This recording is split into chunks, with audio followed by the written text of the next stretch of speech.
Good evening and a very warm welcome to the Grassroots Weekender Show. I'm Mal Lee, host for this evening. And as they say, every other evening, I hope everyone's keeping fine out there and you've had a lovely weekend. Well, what more could you say? Summer's here again. September, the sun's shining. We do get the sunshine now and again, don't we, in September? But hey, got to enjoy it. I think it's lasting for till the end of the week anyway. I think, well, that's what I've been told. Anyway, by the weathermen, we've all been told, not just me, everyone on the weather team out there on the TV have told us all about the weather and it's going to be nice. So, as I say, just enjoy it. Don't get too burnt, especially if you've got any friendlies in the evening, because I know you teams out there are all practicing. We've been out and about over the weekend and a little look over the way grassroots football has started, the big leagues. I know it started last week in certain leagues, and COVID all came to the forefront.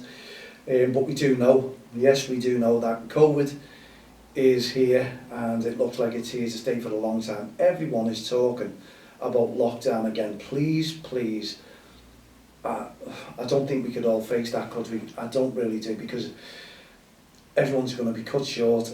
People are worried, and I'll tell you why people are worried, because when we went to Jeffrey Humble yesterday, on one of the hubs, 3G, 4G, it was, I don't know whether it was to say it was mayhem, to say the least. Social distancing was out the window. That's my honest opinion. This is all my opinion.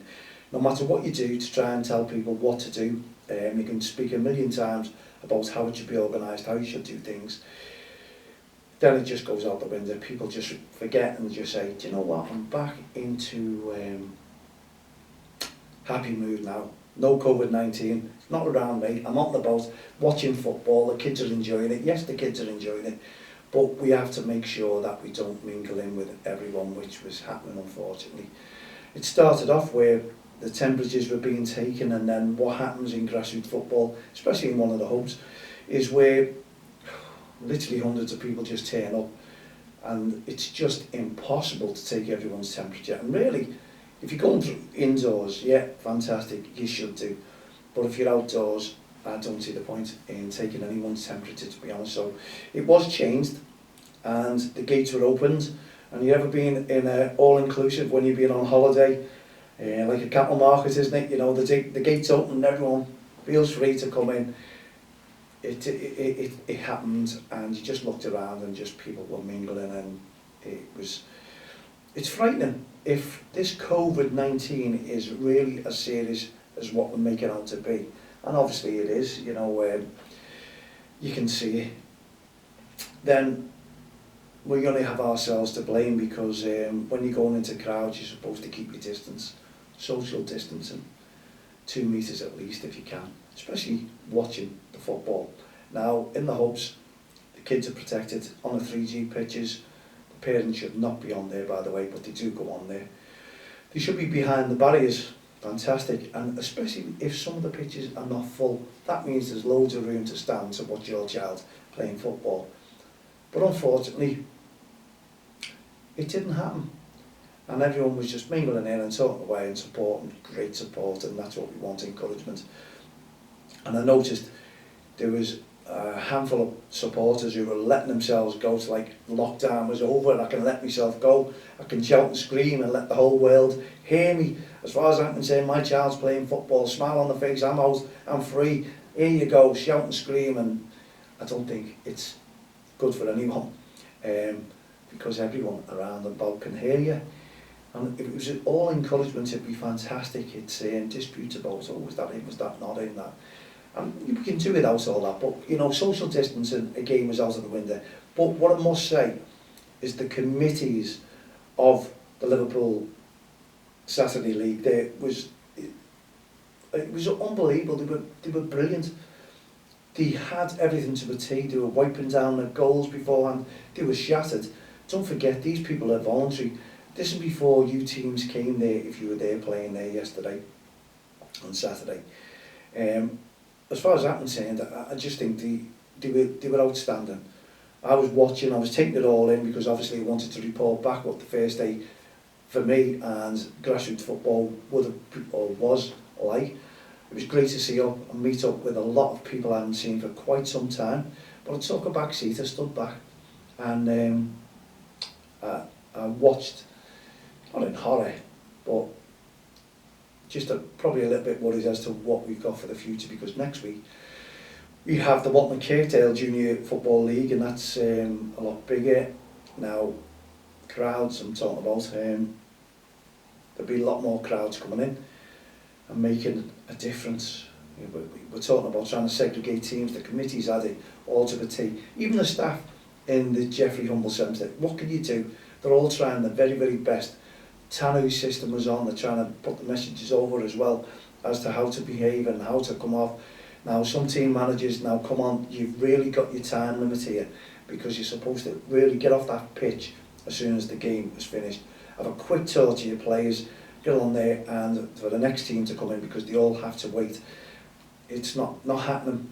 I think some managers want to take the time up, and it's all about them. Hey, you know, it's about our game and how good you've played. I won't see you kids next week. Try and make time, please, managers, and help the committees out if you can. It's what it's all about. We want to bring grassroots families together. We want to make sure that everyone is enjoying it and staying safe if we possibly can.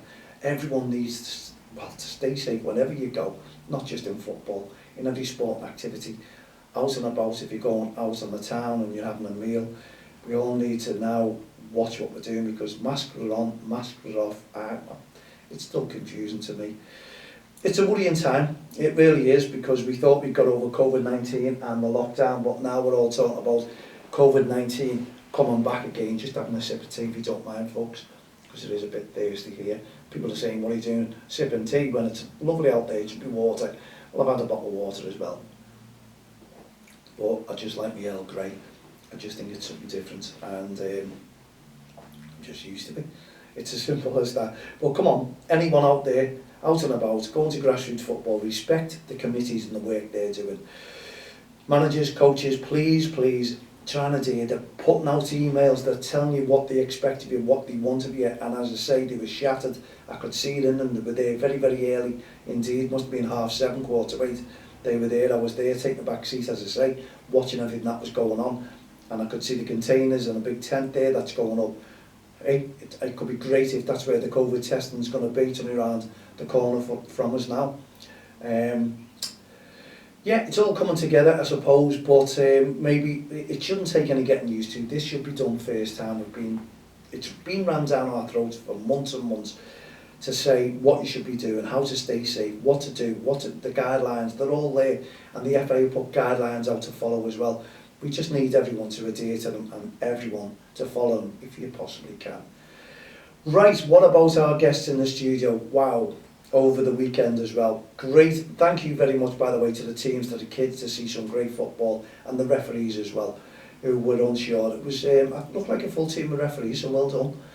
The games got played, well, with good spirits. That's what it's all about, even though people are getting things wrong. We need to, next week, when you turn up, just get in our heads, just to make sure that we adhere to the rules and regulations, especially that's set out from the hubs, from grassroots football, and everyone just play the game. Please stick together, teamwork. We've been announcing teamwork over the weekends, haven't we? Because teamwork brings great results. Right, over the weekend, wow. Friday night, we launched a podcast with Sophie Coyne, who was representing the disability side of things, and Sophie was absolutely fantastic. Sophie was on the show and we were talking about it, and in the middle of it, I had to make an announcement. I didn't have to, but I wanted to, because I told everyone all through the week that I was going to make a big announcement. And you know what? I did, and it's gone through the roof. Even over the weekend, I've still got to talk about it. Even yesterday when I was at grassroots football, people were tapping me on the shoulders, people were coming to one side, talking about what they want to do, how can they get involved, and how to get their teams onto the hubs in Ellesmere Port and also in Ainsdale. Now, we're doing a price structure next week. We're going to try and get membership going, if we possibly can, and that'll be £20 per team per year, and that will give you discounts to all the hubs, I tell you, and it'd be fantastic what we're doing. Obviously you'll have to book, you just can't turn up, so you'll have to come through. There's no booking system we'll put out as we go along next week. We'll give you all the information. It's great news for the football family, not just on Merseyside, not just in Ellesmere, Port Ainsdale, wherever we're going to. We want to bring those communities together as well, and we also want to bring the schools together if we possibly can. So we want to benefit the communities around and about there, as well as the communities all over the place as well. So please, just keep looking on our website, listening to our podcast on the Friday, Saturday and Sunday. It's the Grassroots podcast, bringing people together. That's what we're trying to do. And you can also watch it on YouTube, DXTLTV, from the touchlines. Tune in. And we had massive hits on that. Thank you very much to everyone who watched it, and the comments that we've had over the weekend about us taking over 2 multi-sport centres. It's going to be ecstatic news. It is ecstatic news for us. It's going to be exciting news for everyone in grassroots football, because we want to bring everyone together. We want to do a national cup, we want to do a DXTL cup, we want to do a community cup. Every cup that we can do, we want to, excuse me, we want to lay on. We want everyone to enjoy it if they possibly can. And I'm sure you will, because football is football. And as we say, other sporting events will be held on there as well. The facilities are fantastic, especially Ellesmere Port. Car park, massive. We can get everyone in, but I'll give you all the information, the exciting information that we do have. And as I say, many teams already have contacted us, many people from across the country have contacted us. Why shouldn't they do? Because we're a national campaign. And also Paul from Grassroots Football UK, lovely to hear from you, Paul. Absolutely fantastic. We had a catch up. I'm going to have many more catch ups all next week, because when you're doing things like this, people sort of like fade away, but you're working in the background. It's the same as Paul does with Grassroots Football UK. And I need another little drink, excuse me. Thank you very much, because I've been excited. And you've seen the post that I put up, the picture, me singing, singing for the community. I'm not out loud like, but the picture was in the studio, and I just thought I'd put that up as a little bit of banter and just say, bringing grassroots communities together, as we have been doing since 2003. And I do hope you enjoy the work and like the work that we do from Don't Cross the Line, because it is important. We do safeguard, we do all kinds. You see us out on the touchlines, we take a back seat, we try and talk to people. We want to protect our referees, because without the referee, we all know there is no game. And also we want to protect the kids on the football pitch as well. We want them to develop their skills if they possibly can, and we want the referees to develop their skills if they possibly can. And don't forget, many people are still on lockdown. We just need a lot of people to get involved. We need a lot. And one point, sorry, I've jumped the gun. One point I did want to make out while I was out the football ground yesterday is people were waiting outside and watching the games, not coming in. Maybe there's still a lot of people scared who are not getting involved. I'd like to know all from you leagues as well as any teams folders, any referees not turning up, and are we short of all this?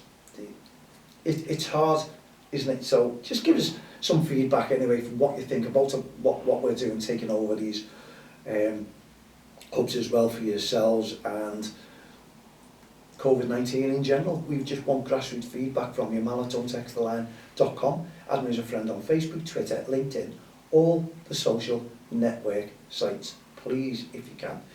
Well, also, some great news again. It's just, honestly, it's never ending. Since we moved into the studio, since we moved into the office, since we've been working on it, and Olivia Henderson has been absolutely fantastic. Sophie and Olivia, who've done shows with me. So Olivia was on last night's show. Brilliant, talking about her interview with Chris Foy, and obviously COVID-19 and the news that we had, and also with Sophie. It has not stopped. Honestly, my phone, it's on silent, but the messages are just coming left, right and centre. Exciting. And the other news is we've teamed up now with Cotton Fields production company. Yes, they're coming on board with us. So when you see us on DXTLTV soon, we'll be doing posts from the studio, we'll be going live to grassroots football, we're putting our presenters out there. It's going to really look absolutely the part, honestly. I'm so excited, I can't believe all this hard work, 18 years of hard work, not-for-profit organisation, voluntary work, and we're still voluntary. it's all coming together. It's taken a long time. So if you're thinking of starting up a community group, be prepared to have a long wait before you recognise. Because as I say, 18 years it's taken us. It's a hard 18 years. It's been an exciting 18 years, and do you know what? Look at it. You know the way we're doing it now. Bringing the communities together. We want to bring the kids together again for young commentators. We want all the celebrities who are coming in, ex-players, players who are up to date now, playing now in professional game, young referees, young managers. We want everyone. Young commentators is a major plus, and obviously we just need everything to pan out on goal level if we can, because we're worried, really worried, aren't we, about whether it gets stopped again. Because we do know, because we're talking to Paul, Grassroots Football UK, he told me there's a few teams that have been stopped from playing. I'm not too sure, he didn't give the date, or he may give the date, and it's gone over my head. But they're going to be later dates before they play the game again, because the outbreak is just unbelievable. COVID-19, so it could stop. Have we taken over the centres too early? Not in the least, no, because we've got a lot of planning to do. And as I say, drop me an email, matt@dxtl.com, and there's a friend on Facebook, Twitter, LinkedIn, all the social network sites. I'll say it again, just get in touch with us, let us know your thoughts, put a comment on YouTube. You cannot not like the work that we are doing. It's bringing people together, it's for the community, within the community, for the community. That is what Don't Cross the Line is all about. We just need your support, and we've had it certainly over this week. It's just been fantastic, and as I say, now we've teamed up with a media company, DME, editing, you name it, we're getting it all. So we're getting stronger and stronger by the day, by the minute. We are looking exciting, and we're getting our volunteers on board, left, right and centre. So we can't wait for the likes of Sheffield and District Junior League, Lost Ark Hall, all the National Children's Football Alliance, all of them to get together with us. Merton School Sports Partnership, we want them on board with us. They are on board with us, and we're going to be doing tournaments, bringing people together. You remember the good old days, pen friends, if you're around my age? It was absolutely fantastic. We want to look towards that as well. The kids would love it, and they start making friends, not just from Merseyside, Ellesmere Port and Ainsdale, but from all over. We're actually wanting to bring postcodes together, and we're talking about the FAI as well. Paul Martin, I'm sure you'll be getting involved with us very soon indeed, because we can get loads of likes off you as well, and little comments about my post going up there, and I appreciate all the good luck messages as well, especially Colin Fulton as well, and Sharon Mather, Steve Mather, who have been bombarding me with all kinds of congratulations. Everyone out there, Daryl, Nathan, Paul, the whole lot, everyone who's congratulating us on what we're bringing together for the communities. We're going to be working together closely in the very near future, I assure you. What more could I say? We've come to the end of our show. Thank you very much once again for tuning in to us. Let's hope we've got more great news for you next Friday, Saturday and Sunday. We look forward to the football there at the weekend. If you've got games during the week, then please respect on and off the field of play. It doesn't cost much to support and encourage the referees and the children on the pitch, does it? No, it doesn't. Thank you very much indeed. I've been Mal Lee from Don't Cross the Line Respect Campaign. We wish you a very good evening. We want you to tune into us next Friday at 7 p.m. So myself and all the team here, the Grassroots Show, Don't Cross the Line and Respect programme. Have a great evening. Put your feet up, relax, enjoy the Premier League, and we'll see you next Friday night at 7. Good night, God bless.